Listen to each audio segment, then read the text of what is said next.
आज की कहानी एक मलयालम हॉरर थ्रिलर मूवी की है जो कि सच्ची घटना पर आधारित है। तो इस कहानी की शुरुआत 1964 में शुरू होती है, जहां हम एक इंसान को चोरी छुपे एक सुनसान हवेली में घुसते देखते हैं। वो जैसे ही अंदर जाता है उसे सफ़ेद साड़ी में एक भूतनी दिखाई देती है। अब इस भूतनी को देखकर वो बहुत ही ज़्यादा डर जाता है और यहाँ से भाग जाता है। अब अगले सीन में हम एक आदमी को देखते हैं जिसका नाम बशीर है और वो एक साहित्यकार है।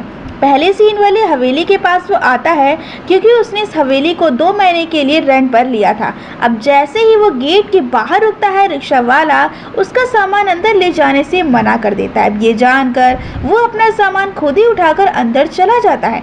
गेट के अंदर उसे कुआं दिखाई देता है जिसमें वो झांकता है और पत्थर को फेंकता है। इसके बाद वो पूरे घर को घूमता है और उसके बाद उसे एक रूम मिलता है जो कि बंद था। अब पूरे घर में बहुत ही ज़्यादा धूल थी क्योंकि शायद उस घर के अंदर काफ़ी समय से कोई नहीं रह रहा था। अब जब बशीर को घर एक्सप्लोर कर रहा होता है तब गांव के कुछ लोग उसे बहुत डरी हुई निगाहों से देख रहे थे।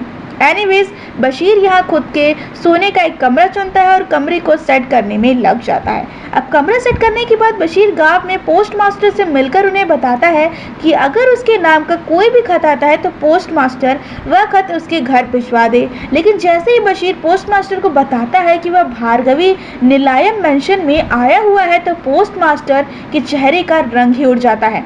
उसके बाद बशीर एक रेस्टोरेंट में जाता है और वहाँ भी जब वो रेस्टोरेंट ओनर को पता चलता है कि बशीर भार्गवी निलायम मेंशन में आया हुआ है तो रेस्टोरेंट वाले उसे टिफ़िन देने से मना कर देते हैं। तो इसके बाद बशीर अपने कुछ दोस्तों से मिलने जाता है और यहाँ फाइनली बशीर को ये पता लगता है कि आखिर क्यों इस गांव के लोग भार्गवी निलायम मेंशन का नाम सुनते ही एकदम डर जाते हैं। दरअसल गांव वालों के हिसाब से महल में एक पिशाचनी यानी कि भूतनी रहती है जिसका नाम भार्गवी है।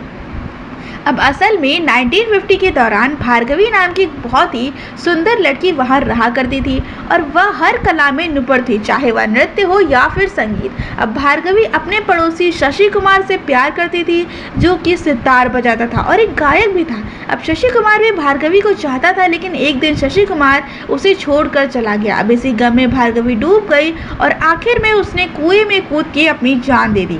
अब भार्गवी के खत्म हो जाने के बाद लोगों को कुएं में एक चिट्ठी मिली जो कि शशि कुमार ने लिखा था और उसमें लिखा था कि अब वो किसी और औरत के साथ शादी करके कहीं और रह रहा है। तब से भार्गवी की आत्मा उस हवेली में भटकती है और वह किसी भी मर्द को वहां टिकने नहीं देती। हाल यह है कि लोग दिन में भी हवेली के अंदर जाना नहीं चाहते।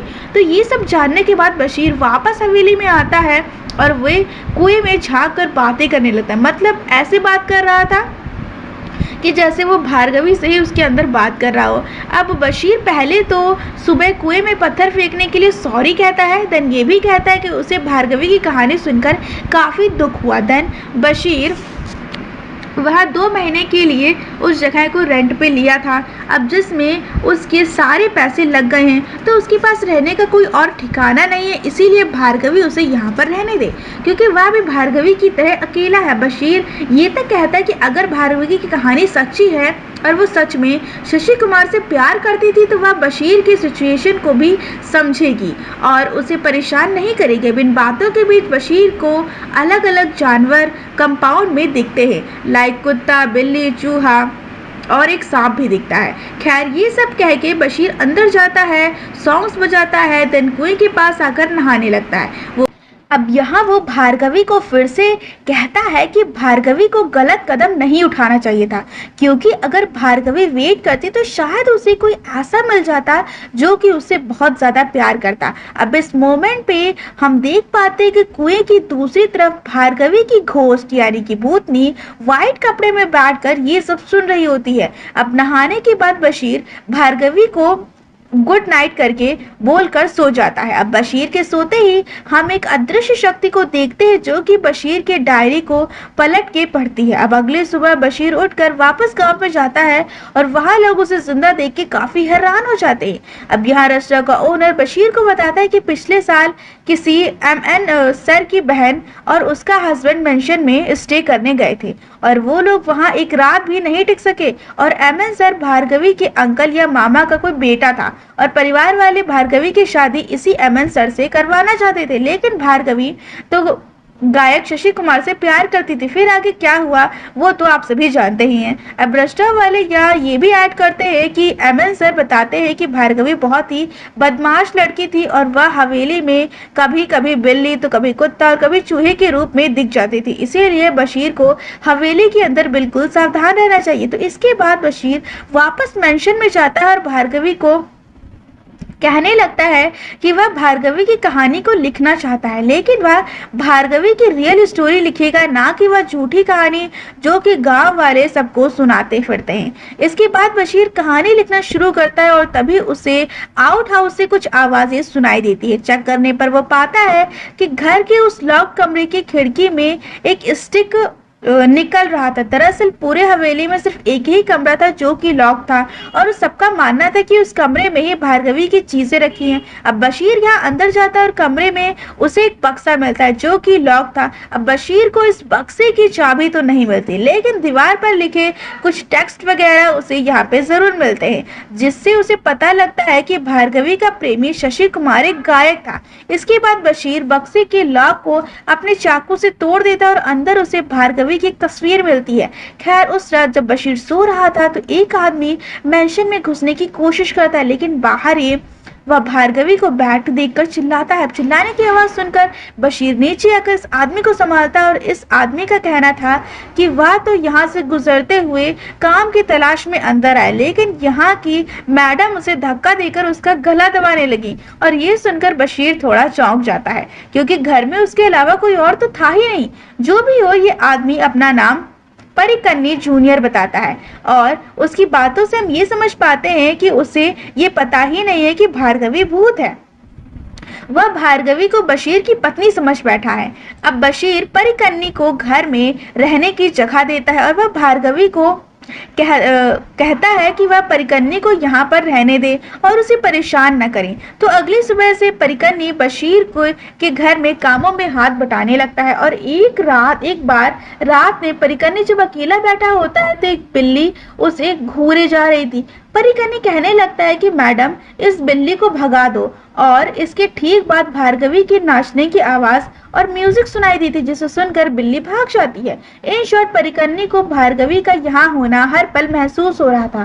साथ ही उसे ये तक नहीं पता था कि भार्गवी कोई रियल इंसान नहीं है बल्कि एक भूत है। खैर तो एक दिन बशीर और परिकन्नी मिलकर कुएं को साफ करने की सोचते हैं, पर परिकन्नी रस्सी पकड़ता है और बशीर रस्सी के सहारे कुएं से उतरता है। तभी परिकन्नी से रस्सी टूट जाती है, जिससे बशीर कुएं में गिर जाता है। परिकन्नी यहाँ मैडम को आवाज लगाता है, फिर भागते हुए बशीर के दोस्तों के घर मदद मांगने पहुंचता है। यहाँ उसे ये पता लगता है कि उस घर में भार्गवी नहीं बल्कि उसकी आत्मा रहती है। और ये सुनते परिकन्नी के होश उड़ जाते हैं। लिटरली अब जब उसे होश आता है तो वह अपने सामने बशीर को सही सलामत पाता है और यहाँ बशीर बताता है कि वह कुएं में गिरा तो था, लेकिन पता नहीं कैसे वह एकदम से पानी से बाहर आ गया, जैसे कोई उसे ऊपर उठा रहा हो। ये सुनकर हम ये अच्छी तरीके से समझ जाते हैं कि भार्गवी ने ही बशीर को बचाया होगा। अब इन बातों को सुनकर परिकन्नी बहुत ज्यादा डर चुका था और वह वापस मेंशन जाने से मना कर देता है। खैर तो बशीर अपनी कहानी लिखने लगता है और एक रात समुद्र किनारे उसे ब्लू लाइट्स और एक औरत की आकृति दिखाई देती है। देन हवेली में जब वह भार्गवी की तस्वीर अपने डेस्क पर रख के लिखने लगता है तो बाहर से उसे पायल की आवाज सुनाई देती है। चेक करने पर वह इस बार एक्चुअली में भार्गवी को देख पाता है, जो कि एक झूले पे झूल रही थी। अब बशीर भार्गवी की ओर बढ़ता है, वही भार्गवी अपने पावर से बशीर की राइटिंग्स की वो पेजेस जला देती है जिसमें उसने कुछ भी गलत लिखा था। अब इसके बाद वो बशीर के डेस्क पे कुछ पुराने टाइम के न्यूज़पेपर कटिंग्स को डाल देती है जिसमें कुछ सुराग था उसकी लाइफ से रिलेटेड। अब इस पेपर कटिंग में लखनऊ जाने वाली ट्रेन में किसी इंसान के मृत शरीर के मिलने की खबर थी। अब बशीर सोच में पड़ जाता है कि आखिर ये खबर भार्गवी से कैसे रिलेटेड हो सकती है और तभी वहां बशीर को एक लेटर भी मिलता है और ये लेटर कोई नानो कटन नाम का आदमी भार्गी को लिखा था। जहां वो भार्गवी से अपने बेइंतहा प्यार का इजहार कर रहा था। साथ ही वो पूछ रहा था कि भार्गवी उससे प्यार क्यों नहीं करती है। अब उस लेटर में ये भी लिखा था कि भार्गवी को पाने के लिए नानूकुट्टन किसी भी हद तक चला जाएगा। तो ये सब पढ़ने के बाद अगले दिन बशीर अपने दोस्तों से नानूकुट्टन के बारे में पूछता है और वो बताते हैं कि नानूकुट्टन एक बहुत ही घटिया आदमी था। मतलब अभी भी एग्जिस्ट वो करता है और वो एक ऐसा आदमी था जो कि थोड़ा सनकी टाइप का था और बहुत ही ऑब्सेस्ड नेचर का था। इनफैक्ट वह तो काला जादू और गलत काम में भी इन्वॉल्व रहता था। अब ये बात पता लगने के बाद बशीर गांव के कई लोगों से मिलकर बात करता है जो कि भार्गवी को जानते थे। लाइक भार्गवी के घर के नौकर पप्पू से, उसके फ्रेंड सुमा और लता से, और इन लोगों से बात करके बशीर को काफ़ी कुछ पता लगता है। लाइक भार्गवी के समाप्त होने के अगले दिन लेटर जो उसके पास नहीं था बल्कि उसके नौकर पप्पू को मिला था। अब ये सुनते ही बशीर लेटर को देखने की बात करता है जिसपे भार्गवी की माँ बताती हैं कि नानूकुट्टन ने उसी दिन लेटर ले लिया था। अब ये सब सुनकर बशीर को समझ आने लग गया था कि असली खेल क्या होगा और इसके बारे में आगे आपको वीडियो में पता चलेगा। अब बशीर यहाँ पे इतना तो समझ जाता है कि भार्गवी खुद से समाप्त नहीं हुई थी बल्कि एक्चुअली में कोई और उसे खत्म किया था। अब उस रात बशीर घर लौटता है तो उसे मेंशन के बाहर कोई तो दिखता है। जब बशीर उस आदमी का पीछा करता है तो बशीर पे एक चाकू से हमला होता है जिससे बशीर किसी तरह बच जाता है। खैर अगले दिन रेस्टोरेंट का मालिक बशीर से पूछता है कि क्या उसने कहानी पूरी कर ली, जिस पर राइटर कहता है कि हाँ अब कुछ ही पेजेस बाकी हैं। बशीर ये भी कहता है कि भार्गवी को एक्चुअली कोई और ख़त्म किया था और उस राज के ऊपर से बशीर पर्दा फाश करके रहेगा। अब यहाँ हम देख पाते हैं कि इनकी बातें कहीं पे एक दूसरा खड़ा आदमी सुन रहा था। अब उस रात बशीर जब कहानी लिख रहा था तभी लालटेन का तेल खत्म हो जाता है। वो तेल लेने बाहर जाता है और जब वापस आता है देखता है कि पूरा घर बहुत ही सुंदर ब्लू लाइट से रोशन था। वो अपने डेस्क पे जाता है और देखता है कि लालटेन अपने आप उस मैजिकल ब्लू लाइट से जल रहा था। ये देखकर बशीर समझ जाता है कि भार्गवी को उसकी अपडेटेड कहानी पसंद आई है। तो कहानी पूरी करके राइटर बैठ जाता है उसी के पास में और कहानी सुनाने लगता है। अब इस पॉइंट पर फिल्म पास्ट में जाकर भार्गवी की कहानी हमें दिखाती है और अब आप भी भार्गवी की पूरी कहानी सच्ची में जान पाएंगे कि आखिर क्या थी। अब भार्गवी एक बहुत ही खूबसूरत लड़की थी जो कि संगीत और नृत्य में निपुण थी। भार्गवी के मेंशन के बगल में शशि कुमार रहता था जो कि सितार बजाता था और वह भी एक गायक था। अब शशि कुमार सितार बजाता और भार्गवी उस ट्यून पे अपने कमरे में नाचा करती थी। एक दिन भार्गवी अपने दो दोस्त लता और सुमा के साथ शशि कुमार के घर जाती है जहाँ वो शशि कुमार को उनके कॉलेज फंक्शन में हेल्प करने को कहती है। अब यहाँ पे उन्हें म्यूज़िक चाहिए था और जहाँ पे जो शशि कुमार है वो अपना ट्यून बजाने के लिए राज़ी हो जाता है और हम यहाँ पे क्लियरली देख पाते हैं कि भार्गवी और शशि कुमार एक दूसरे को पसंद करने लग गए थे। फंक्शन के बाद इनके बीच भी नज़दीकियाँ बढ़ने लगती है और आगे दोनों कई बार मिलते हैं एंड यहाँ पे एक बात क्लियर हो जाती है कि ये दोनों एक दूसरे से बहुत ज़्यादा प्यार करते थे। वही हम दूसरी तरफ नानूकुट्टन को भी देखते हैं जो कि भार्गवी को पसंद करता था और हर उस इंसान को धमकाता फिरता था जो कि भार्गवी की तरफ आंख उठा के भी देख लेता था। अब यहाँ पर जो भार्गवी थी वो तो नानूकुट्टन से प्यार नहीं करती थी। अब यहाँ पर वो शशि कुमार से बातें करती है और उसे फ्रूट्स वगैरह देती है और लव लेटर भी एक्सचेंज करती है। अब एक दिन नानूकुट्टन वॉल पे इनके लव लेटर को देख लेता है और उसे समझ जाता है कि शशि कुमार और भार्गवी एक दूसरे को चाहते हैं। ऐसे में नानूकुट्टन पहले शशि कुमार से मिलता है और उसके सामने अपने पैसे का रोप झाड़ता है क्योंकि शशि कुमार थोड़ा गरीब था। इतने से नानूकुट्टन का मन नहीं भरा तो वह भार्गवी की माँ से मिलने लगता है और भार्गवी से शादी की बात करता है। ये सुनकर उसकी माँ कहते कि अभी तो भार्गवी की पढ़ाई चल रही है, वो शादी नहीं कर सकती और ऐसे भी जो भार्गवी की माँ थी वो भार्गवी से बिना पूछे उसकी शादी का डिसीजन नहीं ले सकती थी। उसे ना सुनकर नानूकुट्टन को बहुत गुस्सा आ जाता है और वह उनके नौकर पप्पू पर अपना गुस्सा उतार देता है। अब तभी वहां पर भार्गवी आती है और नानूकुट्टन को कन्फ्रंट करते हुए पप्पू की साइड लेती है और इस पर नानूकुट्टन भार्गवी को जबान संभाल के बात करने को कहता है क्योंकि वह उसकी होने वाली पत्नी। अब ये सुनते भार्गवी डायरेक्टली मना कर देती है कि वह नन्नूकट्टन से तो शादी नहीं ही करेगी। अब अगले दिन नन्नूकुट्टन भार्गवी के घर आता है और वह लेटर छोड़ के जाता है जिसमें उसने लिखा था कि भार्गवी को उसके साथ ऐसा नहीं करना चाहिए था। तो ये वही लेटर था जो कि बशीर को भी मिला था। अब एनीवेज जो आगे नन्नूकट्टन है वो शशि कुमार को समाप्त करने की कोशिश करता है, लेकिन उसकी बंदूक का निशाना चूक जाता है। अब यहाँ से कहानी थोड़ी सी अलग मोड़ लेती है और हम समझ पाते हैं कि शशि कुमार को लखनऊ जाना पड़ेगा, क्योंकि वहाँ उसकी कुछ पीसफुल प्रोटेस्ट वगैरह चल रहे हैं जिसमें वह हिस्सा लेने वाला है। अब ये जानकर भार्गवी काफ़ी उदास हो जाती है, लेकिन शशि कुमार वादा करता है कि वह 6 महीने बाद वापस ज़रूर आएगा। खैर, अब शशि कुमार लखनऊ जाने के लिए ट्रेन जो स्टेशन पे जाता है तो वहाँ उसे नन्नूकुट्टन भी मिलता है, जो कि उसे केले देकर कहता है कि ये केले भार्गवी भिजवाई। अब नन्नूकुट्टन शशि कुमार के साथ ट्रेन बोर्ड में जाता है सेइंग कि वह दिल्ली जा रहा है। अब जैसे ही शशि कुमार केले खाता है उसकी सांस अटक जाती है और हम यहाँ समझ पाते हैं कि जो नन्नूकुट्टन था उसने केले में ज़रूर जहर मिला दिया होगा। इसके बाद नन्नूकुट्टन अगले स्टेशन पर उतर जाता है और शशि कुमार वही ट्रेन में खत्म हो जाता है। दूसरी तरफ हम भार्गवी को देखते हैं जो कि शशि कुमार का इंतजार करती रहती है और काफी समय बीत जाने के बाद भी उसे शशि कुमार की कोई खबर नहीं मिलती। अब नन्नूकुट्टन से शादी करने को कहता है पर वह फिर से मना कर देती है।